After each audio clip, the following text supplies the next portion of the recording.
مساء الخير. ناس كتير الفترة دي بتتكلم على موضوع الفقاعة العقارية وإن مصر ممكن يحصل فيها فقاعة عقارية زي اللي حصلت في أمريكا في 2008. طيب خلونا نفهم الفقاعة العقارية اللي حصلت في أمريكا دي حصلت ليه؟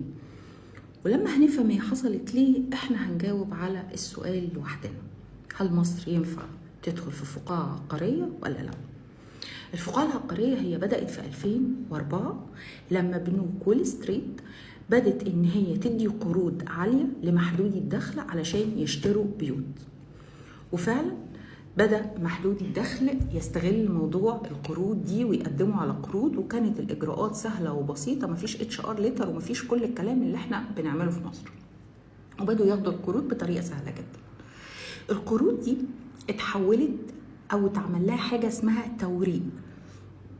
يعني ايه توريق؟ يعني اتحولت لأوراق مالية، وبدت بنوك وول ستريت تبيعها لبنوك استثمارية تانية، وبدوا كمان يأمنوا على الأوراق المالية دي. فهنا كمان شركات التأمين بدت تدخل جوه اللعبة. اللي حصل بعدها، اللي حصل إن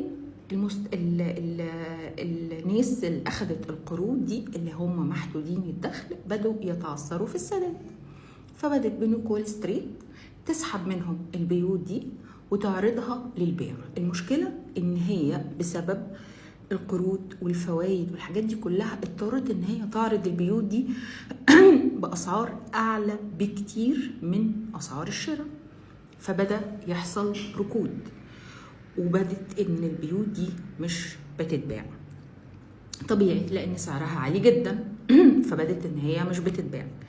هنا بقى دخل بنك اسمه بير ستريت. البنك ده عمل ايه؟ البنك ده اشترى الاسهم بتاعه بنوك وول ستريت باسعار بخسه جدا.